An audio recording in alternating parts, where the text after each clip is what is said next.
전사님이 진짜 옛날 생각이 나서 한번 해볼게요. 중아, 우리 중등부 친구들 한 주간 잘 지냈나요? 자, 1학년 친구들 처음 들어보는 것 같이 하지만 3학년 왜 그래? 우리 알잖아. 자, 어떻게 했었냐면 전사님이 원래 중등부 전사님이었어요, 이전에. 그래서 전사님이 설교 시작할 때 항상 이렇게 했어. 중하가 뭐게? 1학년 중등부 하이. 또 젊은 느낌 내보려고 하는 거야. 자, 중하면 어떻게 해야겠어? 여러분들도 중하 한번 해줘야겠지? 중하? 자, 우리 중등부 친구들 한 주간 잘 지냈냐고 말을 해야 되는데 한 5달, 6달간 잘 지냈나요? 전사님을 만나지 못해서 정말 아쉬워한다는 얘기를 들었으면 좋겠는데 그 내고왕을 보니까 그 이전에 그 이 전사님 해가지고 여기 까만색으로 많이 나오더라고. 그게 난지 그 전에 계셨던 분인지는 정확히 모르겠지만 우리 친구들이 전사님이 기다렸다고 생각하면 되지, 그치? 그치? 그리고 또 그만큼 우리 은천 전사님을 기다리고 있는 거 알지, 그치? 왜냐면 지금 은천 전사님이 집에서 보고 있어. 그러니까 너무 좋아하면 안 돼. 알겠지? 너네 다음 주에 어색해지니까 너무 좋아하지는 말고. 자, 오늘 전사님이 말씀을 전하러 왔어요. 우리 3학년 친구들은 알겠지만 전사님이 조카 이야기를 한 번씩 할 때가 있어요. 전사님이 아주 특별한 조카. 그 조카의 이름도 특별해. 혹시 1학년 중에 야씨라는 성을 본 사람? 성이 야야. 전사님 사촌 형 중에 성이 야야. 그래서 이제 이름이 야정훈이거든. 정말 친형처럼 친한 형인데 그 형이랑 친하게 지냈대요. 이미 다 이름을 알지, 그지? 자, 그 1학년들 무슨 이름 나오나 한번 보자. 그 사촌 형이 이렇게 이야기를 하는 거예요. 어렸을 때 나는 나중에 아이가 태어나면은 우리 애 이름 진짜 특별하게 지어주겠어. 근데 이 속으로 들으면서 그런 생각을 했지. 이미 성부터 특별한데 이름까지 특별하면 얼마나 특별하겠어 했는데 진짜 특별하게 지었어. 뭘까? 한번 야로 이름을 지으면 무슨 이름이 나올 것 같아? 한번 딱 하나씩 던져볼래? 야생마. 야생마. 그래. 야생마처럼 자신의 삶을 열심히 달려가라. 그 뜻도 얘기해주면 좋을 것 같아. 전사님이 뜻은 다 달아줄게. 야, 또 뭐 있을까? 추천아, 야, 뭐 있을까? 오케이, 이따가 생각나면 알려줘. 자, 야, 뭐 생각이 많이 나잖아. 뭐 야생마도 있고 이런저런 것이 있는데 아기 이름을 그렇게 지을 줄은 몰랐어. 뭐였냐면 야심찬. 야심찬. 이름이 심찬이야. 우리 심찬이가 어렸을 때 전사님이 처음 생겼던 조카이기도 하고 진짜 이름처럼 야심찼어. 그래서 막 할아버지를 보이면은 찾아가서 어떻게 했냐면 사탕 달라 그랬어. 할아버지들이 사탕을 먹고 있으면. 그랬던 것처럼 이렇게 힘찬 아이였는데 그래서 전사님이 심찬이를 정말 많이 놀아줬거든. 근데 아이들을 놀아주다 보면 여러분들도 사촌동생 있지. 놀아주다 보면 진짜 난감할 때가 있어. 뭐냐면은 갑자기 잘 놀고 있었다? 근데 전사님한테 그러는 거야. 삼촌, 나는 문어야. 이렇게 이야기를 하는 거야. 전혀 다른 이야기하고 있었어. 우리 레고 맞히고 있었거든. 레고 맞히다 갑자기 삼촌, 나는 문어야. 그래서 전사님이 우리 조카 심찬이의 마음을 이해해줘야 되니까 문어하면 뭐가 있는지 생각을 막 해봤어. 문어하면 뭐가 있을까? 부드럽잖아. 유연하잖아. 그래서 전사님이 그랬지. 심찬아, 우리 심찬이는 유연하구나. 어디가 유연해? 그랬더니 이렇게 쳐다보더니 무슨 소리야 삼촌 이러는 거야. 그래서 이거 틀렸구나. 그래서 다음에 심찬아, 문어는 이게 먹물을 쏘잖아. 그래가지고 이제 야 심찬아, 심찬이는 뭐 이렇게 그림을 그리고 싶어? 붓으로 그림을 그리고 싶어? 먹물이 생각이 났나 보네. 그랬더니 무슨 소리야 삼촌 이러는 거야. 그래서 그때 딱 느꼈어. 내 굳은 머리로 우리 심찬이의 유연한 머리를 이해할 수는 없다. 그래서 물어봤지. 심찬아, 심찬이는 왜 문어야? 라고 했는데 뭐라 그랬게? 맛있으니까. 그런 비슷한 느낌이야. 진짜 아예 맥락이 없어. 뭐였냐면은 문어가 이렇게 땅에 있잖아. 눕고 싶었나 봐. 문어는 누워있어. 삼촌 나 눕고 싶어 이러는 거야. 그때 알았어. 나는 우리 심찬이의 마음을 전체 다 이해할 수가 없다 라는 생각을 했어. 그런데 이런 비슷한 이야기가 오늘 성경 말씀에도 나와. 오늘 성경 말씀이 요한복음 15장이었는데 시작했을 때 예수님이 이렇게 시작을 하셔. 나는 참 포도나무다. 갑자기 이렇게 잘 얘기를 하다가 나는 참 포도나무다 이렇게 이야기를 해. 그러면 앞에 제자들 어땠을까? 밥 먹다가 포도나무요? 포도나무? 그러면 생각을 하는 거지. 포도나무 하면 여러분들은 무슨 생각이 나니? 혹시 포도나무 본 적 있는 사람? 있어? 은서? 저 선생님도 본 적 있으세요? 전도사님은 본 적이 없어. 그러면 난 분명 이랬을 거야. 포도나무요? 아, 포도주스 나오는 그 포도나무요? 이렇게 이야기를 했을 거야.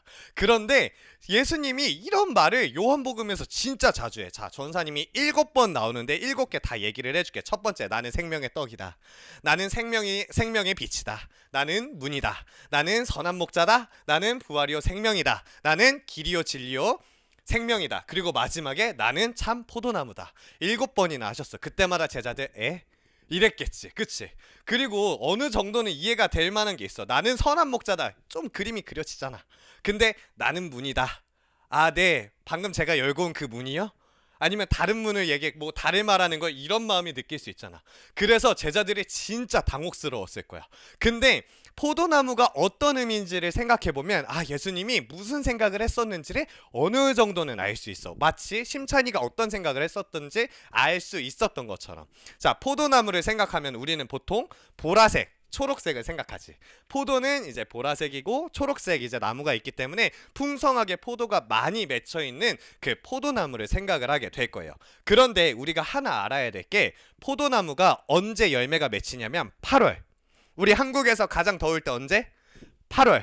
가장 더울 때. 그리고 이스라엘은 더 더워. 우리보다 훨씬 더 덥고, 그리고 8월에는 비도 내리지 않는데요. 그래서 포도나무를 들었을 때 어떤 생각을 했냐면은, 이스라엘 사람들은 가장 더울 때, 모든 식물이 다 죽었을 때 포도나무에 포도가 맺히는 것을 따다가 포도주를 만들면서 그걸로 물 대신 마셨대요. 그래가지고 이 사람들에게 포도나무는 어떤 느낌이냐면 생명의 나무. 그래서 포도나무를 두고서 뭐라 그랬냐면은 하나님의 기적이라고 했대요. 왜냐면 모든 것이 다 죽어있는 그 땅에서 포도라는 열매를 맺고, 그 포도를 통해서 우리가 물을 마실 수 있으니까. 그래서 하나님의 기적이라고 생각을 했대요.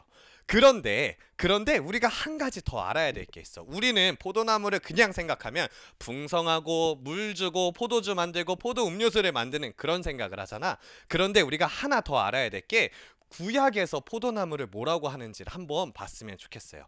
전사님이 이야기를 해줄 텐데, 이사야에서 포도나무한테 뭐라고 하냐면은, 하나님이 이렇게 이야기를 해. 내가 가장 좋은 포도나무를 땅을 갈고 가장 비옥한 땅에다가 포도나무를 심었어. 그리고 파수를 만들어가지고 다른 사람들이 포도를 훔쳐가는지 안 훔쳐가는지 다 봤어. 그런데 어떤 게 맺혔냐면, 최고의 포도나무를 심었는데 들포도가 맺혔다고 이야기를 하는 거야. 그러니까 가장 맛있는 포도나무를 가져와서 가장 맛있는 포도가 맺힐 것이라고 기대를 했는데, 막상 맺힌 게 뭐였냐면 그냥 길 가다가 보이는 들포도가 맺혔다는 거야. 그래서 나는 실망했다라는 말을 하나님이 포도나무를 통하여서 이스라엘 백성들에게 진짜 많이 이야기를 하셨어. 그리고 예레미야에는 이렇게 이야기를 해. 참 포도나무에 그냥 악한 가지가 달렸다고 이야기를 하는 거예요. 그러니까 하나님께서는 이 포도나무를 통해서 이스라엘 백성들에게 뭐라고 이야기를 했냐면, 이스라엘 백성들이 많은 열매를 맺히고 좋은 삶을 살아야 되는데 그렇지 못했다라고 이야기를 할 때 항상 포도나무를 사용했어요. 자, 우리 두 가지가 떠올랐지. 이제 포도나무 하면은 생명. 그렇지만 두 번째로 하나님이 우리들 혼낼 때, 이스라엘 백성들을 혼낼 때 포도나무라고 했어요. 왜냐면은 그 열매를 맺지 못했기 때문에. 자, 이제 그러면 예수님이 이야기하셨던 것을 한번 보면 어떨까요? 자, 예수님이 시작할 때 포도나무다 라고 이야기를 해요. 근데 우리가 조금 기분이 좋을 것은, 이제 포도나무 알잖아. 나 포도나무가 뭔지 알잖아. 어떤 느낌인지. 생명을 주고, 그렇지만 생명을 줘야 했지만 주지 못했던 그런 포도나무를 우린 알잖아. 그때 예수님께서 이렇게 말하는 거예요. 나는 포도나무인데 그냥 포도나무가 아니라 참 포도나무다 라고 이야기를 하는 거예요.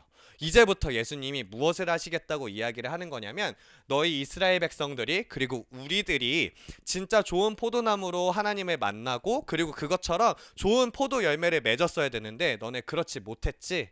그럼에도 내가 왔어. 이제부터 너희는 진짜 참 포도나무가 될 수 있어 라고 이야기를 하고 있는 것이에요.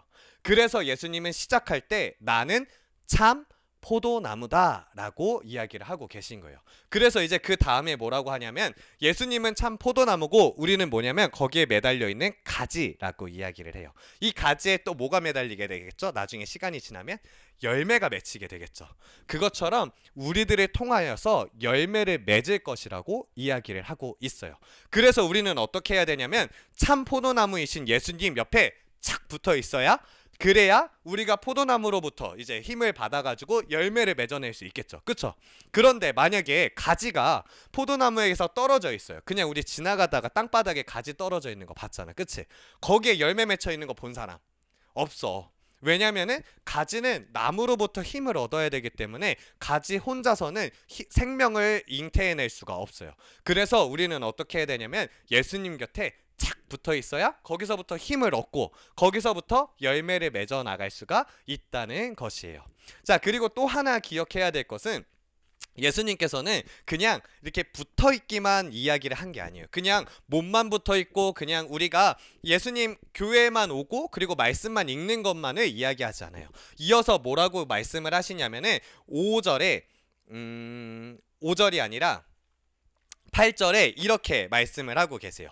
너희가 열매를 많이 맺으면 내 아버지께서 영광을 받으실 것이다 라고 이야기를 하고 있어요. 자, 우리가 열매를 맺으면 그 열매는 보통은 우리는 내 거라고 생각해요. 하나님이 나를 통하여서, 우리가 예수님에게 받은 힘을 통하여서 어떤 좋은 일을 했어요. 내가 선한 일을 했고 그리고 뭐 좋은 학교에 가게 되었고 좋은 직장을 갖게 되었고 많은 돈을 얻게 되었어요. 그러면 우리는 그걸 어떻게 생각하냐면은 그것들이 내 거라고 생각해요. 그런데 예수님께서 아까 뭐라 그랬죠? 예수님은 포도나무, 우리는 가지. 우리는 가지예요. 가지. 가지는 그 포도나무 열매를 갖는 사람이 아니에요. 그게 아니라 그 이전에 예수님이 하시는 말씀이 한 가지 더 있어요. 농부가 있는데 그 포도나무에 농부가 있는데 그 농부가 누구냐면 하나님이라는 것이에요. 그러니까 우리가 열매를 막 이렇게 맺으면은 그 열매가 누구에게 가야 될까요? 나한테 가야 하는 것이 아니라 하나님에게 가야 한다는 것이에요.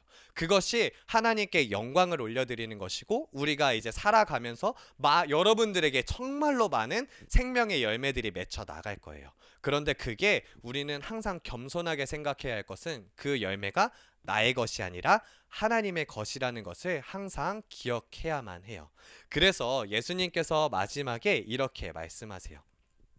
너희가 열매를 많이 맺으면 아버지께서 영광을 받게 될 것이고 그 다음에 뭐라고 하냐면 너희는 제자가 되리라. 그러니까 우리가 열매를 맺으면 하나님께 그 열매가 영광이 되고 그러고 그것으로 인하여서 우리는 어떻게 되냐면 진짜 제자가 된다는 것이에요. 여러분들 우리 교회를 다니면서 제자가 돼야 된다는 이야기를 많이 듣죠. 그쵸? 그런데 제자로 살기가 너무 어려울 때가 많아요. 그때마다 이 말씀을 기억했으면 좋겠어요. 우리는 뭐라고요? 포도나무에 있는 가지. 예수님은 참 포도나무. 그렇다면 우리가 열매를 맺으려면 어디로 가야 될까요? 예수님과 가까이 있어야겠죠. 예수님과 함께함으로써 예수님의 생명을 우리 안에 머금고 그 생명으로 열매를 맺어 나가는 우리 중등부 친구들이 되기를 간절히 기도합니다. 우리 다음 주 한 주간 살아갈 때 열매를 맺을 수 있겠어요? 있겠어요? 오케이, 고개를 끄덕이는 걸 보니까 맺을 수 있을 것 같아요. 그러면은 전사님은 여러분들을 통하여서 맺게 될 그 열매를 기대하고 있을게요.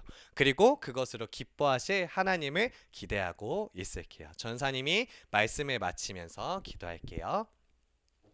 우리의 삶에 농부 되어주시는 하나님, 우리의 삶이 생명의 열매를 맺는 참 포도나무 가지의 삶이 되기를 원합니다.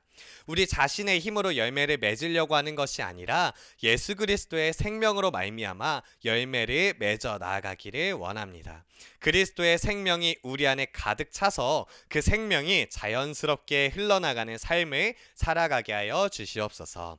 그리고 우리가 겸손을 알게 하셔서 그 겸손한 마음으로 포도를 우리의 것으로 삼는 것이 아니라 하나님께 영광을 올리는 것으로 온전히 드릴 수 있게 하여 주시옵소서. 그 과정을 통하여 우리가 온전한 제자가 되게 하시고 그 제자의 삶으로서 세상에 생명을 전파하며 나아가는 우리 중등부 친구들이 되게 하여 주세요. 이 모든 말씀 예수님의 이름으로 기도합니다. 아멘.